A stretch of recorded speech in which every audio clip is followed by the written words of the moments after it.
Good morning. आज हम माँ का पत्र यह कविता देखेंगे और यह कविता के रचनाकार एकांत श्रीवास्तव। उस एकांत श्रीवास्तव हिंदी के सुप्रसिद्ध कवि है। उन्हें हिंदी कविता में अपने विशिष्ट योगदान के कारण केदार सम्मान से सम्मानित किया है।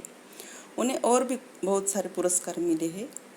उनका जन्म 8 फरवरी 1964 को रायपुर गांव में हुआ, जो छत्तीसगढ़ में स्थित है। अभी अन्न है मेरे शब्द, मिट्टी से कहूँगा धन्यवाद और बीच के फूल तक उनके 3 काव्य संकलन प्रकाशित है। और कविता पर उनका ज़्यादा बहुत उनका गहरा प्रभाव है। कविता काव्य उनके नस नस में, रस रस में, रग रग में भरा हुआ है। वैचारिक गद्य, निबंध, डायरी लेखन उनके प्रिय विषय रहे हैं। इस कविता में माँ की पुकार, यह जो कविता है, इस कविता में कवि ने यह कहने की कोशिश की है कि माँ जो है हमें पुकारती है, अंतर्मन से पुकारती है, और वह जो गूंज है वो हमारे भीतर भी पनपती है, गूंजती है। तो ये हम आज बाहर गाँव, आज मोबाइल का चलन है, लेकिन फिर भी पहले ज़माने में खत का इतना इंतज़ार होता था। खत के माध्यम से जो हम जता नहीं सकते, बता नहीं सकते, हम लिख के बोल सकते हैं कि नहीं, हमारे भाव क्या है, हमारी भावनाएं क्या है, हमारी संवेदनाएं कैसी है, हम उसके अंतर्गत दिखा सकते हैं। तो यह जो माँ का पत्र एक बेटे को गया है, गांव से आया है माँ का पत्र टेढ़े मेढ़े अक्षर, यानी कि उसके माँ के जो अक्षर है वो कैसे है, टेढ़े मेढ़े है। गांव से आया है माँ का पत्र टेढ़े मेढ़े अक्षर, सीधे साधे शब्द, सब कुशल मंगल। कोई भी माँ अपने बेटे को अपनी समस्याएं बता नहीं सकती, अपनी जो प्रॉब्लम है वो खुद भूखी रहती है, लेकिन अपने बेटों को कभी कभी भी नहीं कहेंगी कि मैं भूखी हूँ, घर में ये प्रॉब्लम है। वो कहेंगी कि बेटा तू कैसा है और कैसा रहता है वहाँ।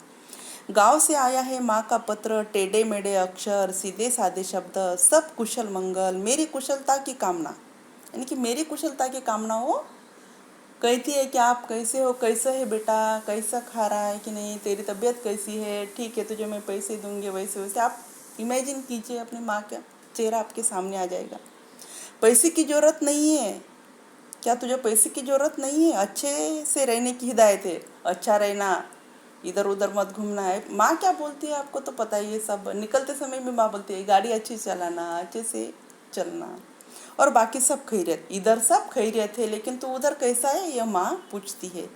माँ ने बुलाया नहीं है गाँव, लेकिन मैं जानता हूँ शब्द जो है अर्थ वह नहीं है।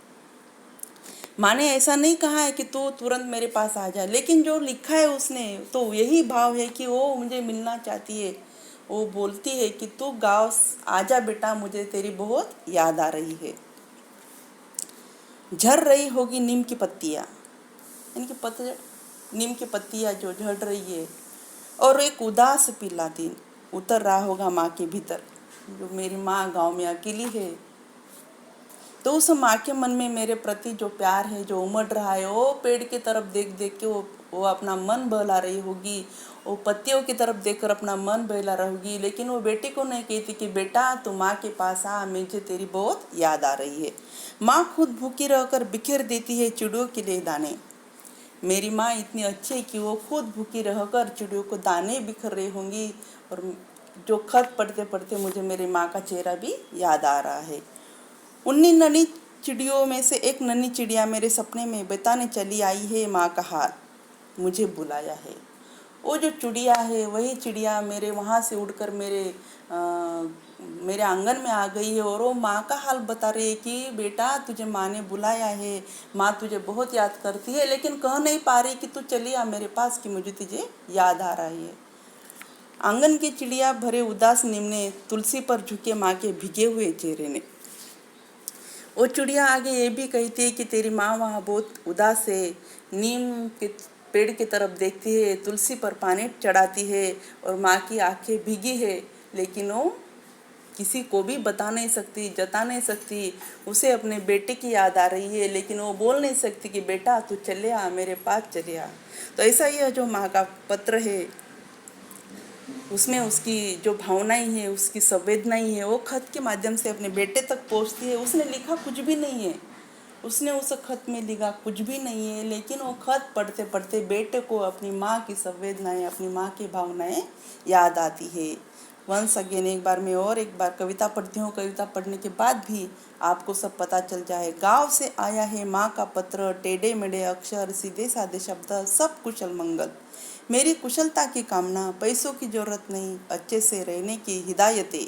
हिदायतें मतलब बोल रही है अच्छे से रहना है, इधर घूमना नहीं उधर घूमना नहीं, जल्दी उठा करो, कपड़े धोया करो। जो नसीहत देती हो माँ हमेशा की तरह डांटती है, फटकारती है, प्यार भी है, वात्सल्य है, प्रेम है, भावना है, उसमें सब अंतर्गत है। माँ कभी गुस्सा भी होती तो मन से गुस्सा होती क्या?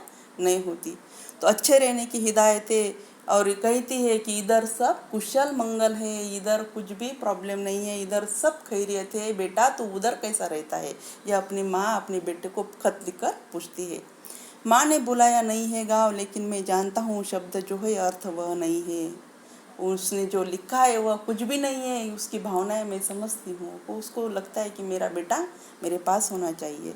झर रही होगी नीम की पत्तियाँ और एक उदास पीला दिन उतर रहा होगा माँ के भीतर।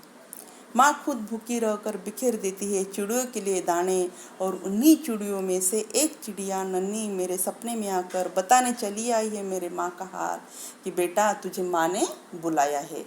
आंगन की चिड़िया भरे उदास नीम ने बुलाया है, तुलसी पर झुके उस पौधे ने बुलाया है, और माँ के उस भीगे चेहरे ने तुझे बुलाया। ऐसा ये माँ का पत्र एकांत श्रीवास्तव अपनी भावनाओं को भी उकेर कर रख देता है। मन में खुशी की अब सबको अपनी अपनी माँ आदि आ जाती है।